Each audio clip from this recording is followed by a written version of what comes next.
Hello traders, welcome to our best trading tricks channel. Friends, ఈ వీడియోలో మనం Thursday trade చేసుకోవడానికి ఇచ్చిన లెవెల్స్ మనకు ఈరోజు ఏ విధంగా పర్ఫామ్ చేశాయి, నిఫ్టీ అండ్ బ్యాంక్ నిఫ్టీలో రెసిస్టెన్స్ సపోర్ట్ లెవెల్స్ అనేవి మనకు ఏ విధంగా పర్ఫామ్ చేశాయి అనేది ఈ వీడియోలో మనం క్లియర్గా చూద్దాం.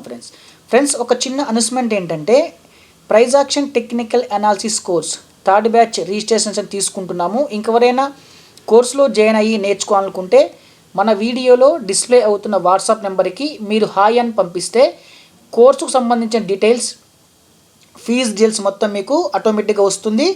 మీకు కావాలంటే మీరు మా నెంబర్కి కాల్ చేసి కానీ లేకపోతే వాట్సాప్ ద్వారా కానీ మీకు కావాల్సిన ఇన్ఫర్మేషన్ తెలుసుకొని జాయిన్ అయ్యి నేర్చుకోవచ్చు ఫ్రెండ్స్. ఓకేనా? ఇక మనం సబ్జెక్ట్లోకి వెళ్దాం ఫ్రెండ్స్. సబ్జెక్ట్లోకి వెళ్తే ఈరోజు నిఫ్టీ సినారియో ఏ విధంగా పనిచేసింది ప్రైజ్ యాక్షన్ ప్రకారం అంటే చూడండి. పర్ఫెక్ట్గా ఏమైంది ఫ్రెండ్స్, నిఫ్టీ మనం ఇచ్చిన రెసిస్టెన్స్ లెవెల్ ఛానల్ తీసుకున్నాం కదా, ఛానల్ దగ్గర ఓపెన్ అయింది. ఒకసారి ఛానల్ బ్రేక్ చేసుకొని ఏమైంది, రీటెస్ట్ చేసింది. రీటెస్ట్ చేసుకొని ఇక్కడ మనకి ప్యాటర్న్స్ వచ్చాయి. కానీ మనం ఇక్కడెక్కడైనా బై చేసి ఉంటే ఓకేనా, ఇక్కడ మనకేమైంది, స్టాప్ లాస్ అనేది హిట్ అయింది.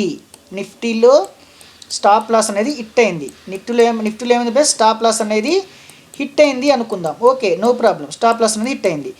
నెక్స్ట్ ఏం చేస్తాం మనం, ఇక్కడ కిందికి బ్రేక్ అయిందా, మన సినారియో ప్రకారం ఏంది, కిందికి బ్రేక్ అయిన తర్వాత మన సినారియో ప్రకారం కిందికి బ్రేక్ అయినా ఏం చేయాలి, రీటెస్ట్ చేయాలి. కానీ ఈ ఛానల్లో మనం ట్రేడ్ చేస్తామా, చెయ్యం. ఎందుకంటే చాలా జాగ్రత్తగా అబ్జర్వేషన్ చేస్తాం.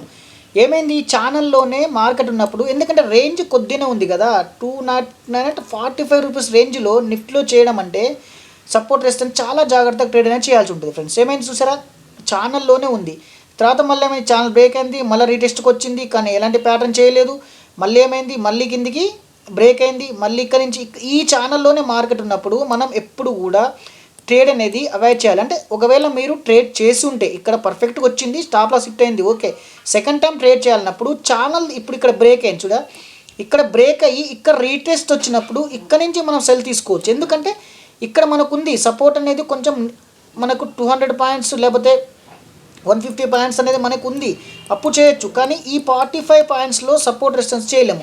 లేదా మనకి ఇక్కడ ఎందుకు చేసాము అంటే, ఇక్కడ బ్రేక్ రీటెస్ట్ అయిందంటే ఇక్కడ నుంచి కూడా అప్ సైడ్కి వెళ్తాం, చేయొచ్చు. ఓకేనా, క్లియరా? నెక్స్ట్ వచ్చేసి బ్యాంక్ నిఫ్టీ చూద్దాం ఫ్రెండ్స్. బ్యాంక్ నిఫ్టీ ఏమైంది ఫ్రెండ్స్, బ్యాంక్ నిఫ్టీ పర్ఫెక్ట్గా మనం ఇచ్చిన చూడండి, మీరు లెవెల్స్ చూడండి, ఎక్కడ జనరల్గా చూపిస్తున్నాం కదా, మనం ఇచ్చిన రెసిస్టెన్స్ పైన ఓపెన్ అయింది, రీటెస్ట్ చేసింది. రీటెస్ట్ చేసుకున్నాక ఎక్కడ ప్యాటర్న్ వచ్చింది మనకు, ఇక్కడ ఒక ప్యాటర్న్ వచ్చింది. ఈ 2 క్యాండిల్సే మనకి ప్యాటర్న్ వచ్చినాయి. ఇప్పుడు మనకి ఎక్కడ బై చేయాలి, ఈ గ్రీన్ క్యాండిల్ పైన మనం బై చేస్తాం, ఇక్కడ స్టాప్ లాస్ ఇస్తాం. ఎక్కడ స్టాప్ లాస్ ఇస్తాం, ఇక్కడ స్టాప్ లాస్ ఇస్తాం. మీరు అనుకోవచ్చు ఇక్కడ స్టాప్ లాస్ హిట్ అయింది కదా అని, కానీ మనకి ఇక్కడ ఆర్డర్ ఎగ్జిక్యూట్ కాలే కదా. ఎప్పుడు ఎగ్జిక్యూట్ అయింది, ఇక్కడ నుంచి మీకు అప్ సైడ్కి వెళ్ళిన తర్వాత మాత్రమే ఇక్కడ ఆర్డర్ అనేది వచ్చింది. ఇక్కడ ఆర్డర్, ఈ క్యాండిల్ మనకు ఆర్డర్ వచ్చింది, ఇక్కడ నుంచి ఇక్కడికి మనకు ప్రాఫిట్ అని బుక్ చేసుకున్నాం. ఈ క్యాండిల్లో ఎందుకు బుక్ చేసామంటే ఇక్కడ ఒక బేరిష్ ఎంగల్ఫింగ్ వచ్చింది. ఇక్కడ రెడ్ క్యాండిల్ ఎప్పుడైతే వచ్చిందో మీరు ఇక్కడ ప్రాఫిట్లో ఉన్నప్పుడు మీరు ఎగ్జిట్ కావచ్చు, లేదా ప్రాఫిట్లో లేదు మనకి ఇంకా స్ట్రెంత్ ఉన్నప్పుడు రెడ్ క్యాండిల్ చూసి మనం భయపడాల్సిన అవసరం అయితే లేదు. ఓకేనా? నెక్స్ట్ మళ్ళీ ఏమైంది ఫ్రెండ్స్, మళ్ళీ మనం ఇచ్చిన ఇది సపోర్ట్ చేసుకుంది, రెసిస్టెన్స్ సపోర్ట్గా యాక్ట్ అయ్యి ఇక్కడే మార్కెట్ అనేది ఉంది. థర్స్డే మార్కెట్ ఏ విధంగా కూడా అందరికి తెలుసు కదా ఫ్రెండ్స్. నెక్స్ట్ ఏం చేద్దాం, మనం నిఫ్టీ బ్యాంక్ నిఫ్టీలో లెవెల్స్ అనేది మనం తీసుకుందాం ఫ్రెండ్స్. ఫ్రైడే ట్రేడ్ చేయడం ఫ్రెండ్స్, మనం ఫ్రైడే ట్రేడ్ చేసుకోవడానికి బ్యాంక్ నిఫ్టీలో రెసిస్టెన్స్ వచ్చేసి 32,299, సపోర్ట్ వచ్చేసి 32,089 రూపీస్. ఓకేనా? బ్యాంక్ నిఫ్టీ లెవెల్స్ మళ్ళీ ఒకసారి చెప్తున్నాను. రెసిస్టెన్స్ వచ్చేసి 32,299, సపోర్ట్ వచ్చేసి 32,089 రూపీస్. ఓకేనా? ఇక మనం ఏ విధంగా ట్రేడ్ చేస్తామో ఈ వీడియోలో మనం ఒకసారి చూద్దాం, క్లియర్గా చూద్దాం ఇప్పుడు. ఓకేనా? చూడండి, కరెంట్ మార్కెట్ ప్రైస్ నుంచి కనుక మార్కెట్ సపోర్ట్ పైనే కనుక సస్టైన్ అయ్యి ఏదైనా ఒక బుల్లిష్ ప్యాటర్న్ వస్తే ఇక్కడ నుంచి మనం ఏం చేస్తాం, కన్ఫర్మేషన్ క్యాండిల్ చూసుకొని బై చేస్తాం, ఆర్జెంట్ లైన్ కింద స్టాప్ లాస్ అని ఇస్తాం. లేకపోతే ఇక్కడ ఏం చేస్తాం, మనం ఒక సి కూడా బై చేసుకుంటాం, మార్కెట్ అప్ సైడ్ వెళ్తుంది అనుకుంటే. ఓకేనా? నెక్స్ట్ ఏంటి ఫ్రెండ్స్, ఇక్కడ నుంచి మార్కెట్ అప్ సైడ్కి వెళ్ళినాక రెసిస్టెన్స్ కిందనే కనుక సస్టైన్ అయ్యి ఏదైనా ఒక బేరిష్ ప్యాటర్న్ వచ్చి కన్ఫర్మేషన్ క్యాండిల్ వస్తే ఇక్కడ నుంచి ఏం చేస్తాం, మనం సెల్ చేస్తాం, ఆర్జెంట్ లైన్ పైన స్టాప్ లాస్ ఇస్తాం. రిస్క్ రివార్డ్ మనీ మేనేజ్మెంట్ అనేది చాలా చాలా ఇంపార్టెంట్. లేకపోతే ఏం చేస్తాం, ఇక్కడ డౌన్ అవుతుంటే పిఈ కూడా బై చేసుకుంటాము, నెక్స్ట్ ఏముంటుంది ఫ్రెండ్స్, మనకి ఈ 2 వచ్చేసి మనకి రివర్స్ సినారియో. నెక్స్ట్ ఏముంటుంది, మనకి రెసిస్టెన్స్ బ్రేక్ అయితే స్ట్రాంగ్ క్యాండిల్తో బ్రేక్ అయితే ఇక్కడ ఎమ్మటే ట్రేడ్ చేస్తామా, చెయ్యం. ఎందుకంటే ఖచ్చితంగా మార్కెట్లో ప్రైస్ అనేది మన ప్రైస్ యాక్షన్ టెక్నికల్ అనాలిసిస్ ప్రకారం ఖచ్చితంగా రీటెస్ట్ చేయాలి. ఏదైనా మనకి ఇక్కడ బుల్లిష్ ప్యాటర్న్ వస్తేనే కన్ఫర్మేషన్ క్యాండిల్ చూసుకొని బై చేస్తాం. స్టాప్ లాస్ ఇస్తాం. ఖచ్చితంగా స్టాప్ లాస్ లేకుండా ట్రేడ్ అనేది చేయొద్దు. నెక్స్ట్ ఏంటి ఫ్రెండ్స్, ఖచ్చితంగా సపోర్ట్ బ్రేక్ అయితే, సపోర్ట్ బ్రేక్ అయినమంటే ట్రేడ్ చేస్తామా చేయం. ఇది కూడా అంతే, ఖచ్చితంగా రీటెస్ట్ చేయాలి, ఖచ్చితంగా మనకి బేరిష్ ప్యాటర్న్ రావాలి, కన్ఫర్మేషన్ క్యాండిల్ రావాలి, రిస్క్ రివార్డ్ ప్రకారం స్టాప్ లాస్ పర్ఫెక్ట్గా ఉంటేనే మనం సెల్ తీసుకుంటాం. లేకపోతే ఏం చేస్తాం, ఆప్షన్స్లో ఏదైనా ఒక స్ట్రైక్ ప్రైస్ సెలెక్ట్ చేసుకొని అక్కడ మనం ఆప్షన్స్లో రిస్క్ రివార్డ్ ప్రకారం ట్రేడ్ అనేది చేస్తాం ఫ్రెండ్స్. ఓకేనా. నెక్స్ట్ నిఫ్టీ చూద్దాం.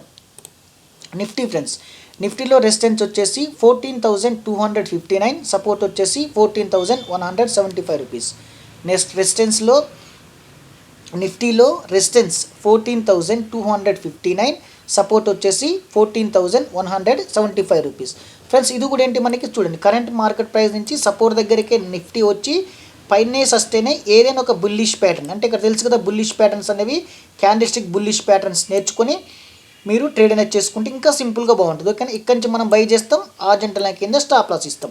అదే రెసిస్టెన్స్ కిందనే కనుక సస్టైన్ అయ్యి బేరిష్ ప్యాటర్న్ వస్తే సేమ్ అంతే, కన్ఫర్మేషన్ క్యాండిల్ చూసుకుంటాం, రిస్క్ రివార్డ్ చూసుకుంటాం, ప్యాటర్న్ పర్ఫెక్ట్ ఉండాలి చేసుకుంటాం, మార్కెట్ చూసుకుంటాం, తర్వాత ఏం చేస్తాం ఇక్కడ సెల్ చేస్తాం, ఈజీగా మనీ అనేది ఎర్న్ చేస్తాం. లేకపోతే ఏం చేస్తాం ఇక్కడ పీఈ బై చేస్తాం డౌన్ అవుతుంటే, లేకపోతే ఏం చేస్తాం అప్ అవుతుంటే సి అనేది బై చేస్తాం. నిఫ్టీలో కూడా సేమ్ సినారియో. ఇక్కడ కూడా ఏంటి ఫ్రెండ్స్, బ్యాంక్ నిఫ్టీలో చెప్పుకున్నట్టునే ఇక్కడ కూడా అంతే, రెసిస్టెన్స్ బ్రేక్ అయితే ఎమ్మటే ట్రేడ్ చేయం, ఖచ్చితంగా రీటెస్ట్ చేయాలి, ప్యాటర్న్ రావాలి. ఇక్కడ కూడా సపోర్ట్ బ్రేక్ అయితే ఎమ్మటే రీస్టార్ట్ చేసుకోవాలి, ఖచ్చితంగా ప్యాటర్న్ అనేది రావాలి. అప్పటికప్పుడు మన క్యాండిల్స్టిక్ ప్రకారం ప్యాటర్న్స్ రాకపోయినా మనకు వచ్చే ట్రయాంగిల్ ప్యాటర్న్స్ ఏమైనా చూసుకొని కూడా మనం ట్రేడ్ అనేది చేయాల్సి ఉంటుంది. ఓకేనా. అప్ సైడ్ కానీ డౌన్ సైడ్ కానీ బ్రేక్ కావచ్చు, పర్ఫెక్ట్ ఇది ఫ్రెండ్స్. ఇంకొకటి ఏంటంటే ప్రైస్ యాక్షన్ టెక్నికల్ అనాలిసిస్ ప్రకారం తీసుకున్న లెవెల్స్ దగ్గరికి మనం చెప్పిన సినారియో ప్రకారం వస్తేనే ట్రేడ్ చేస్తాం. మీరు ఈ లైన్స్ తీసుకొని మీరు ఏదో సినారియో తీసుకొచ్చి ఏదో సినారియో ఇందులో ప్లేస్ చేస్తే మాత్రం పని చేయదు. ఓకేనా. మన ప్రైస్ యాక్షన్ టెక్నికల్ అనాలిసిస్ ప్రకారం ఓన్లీ ఈ లెవెల్స్ అనేది ఇంట్రాడేకే పనిచేస్తాయి. ఇంట్రాడే వరకు మాత్రమే ఈ లెవెల్స్ ఉంటాయి. నెక్స్ట్ ఏ రోజు డే ఆ రోజు అనేది మనకు లెవెల్స్ చేంజ్ అవుతుంటాయి. మన ఛానల్లో డైలీ అనేది లెవెల్స్ అనేది ఇస్తూనే ఉంటాం కాబట్టి మీరు రిస్క్ లేకుండా ఏ ట్రేడ్ ఆ ట్రేడ్ అనేది ప్రాక్టీస్ చేస్తూ నేర్చుకుంటే మీరు కూడా డైలీ అనాలిసిస్ అనేది చేయగలుగుతారు. ఓకేనా ఫ్రెండ్స్. మరోసారి చెప్తున్నాను, థర్డ్ బ్యాచ్ రిజిస్ట్రేషన్స్ అనేవి చేస్తున్నాము. ఇంకెవరైనా జాయిన్ అయ్యి మీరు కూడా ఇలాంటి డైలీ అనాలిసిస్ చేయడం నేర్చుకోవాలి అనుకుంటే సింపుల్గా ఇంకొంచెం ఇన్ఫర్మేషన్ కూడా మా కోర్సులో మీకు నేర్చుకోవచ్చు. మీరు జాయిన్ కావాలనుకుంటే జాయిన్ కండి ఫ్రెండ్స్. ఓకేనా. Thank you friends, thank you so much. Happy trading.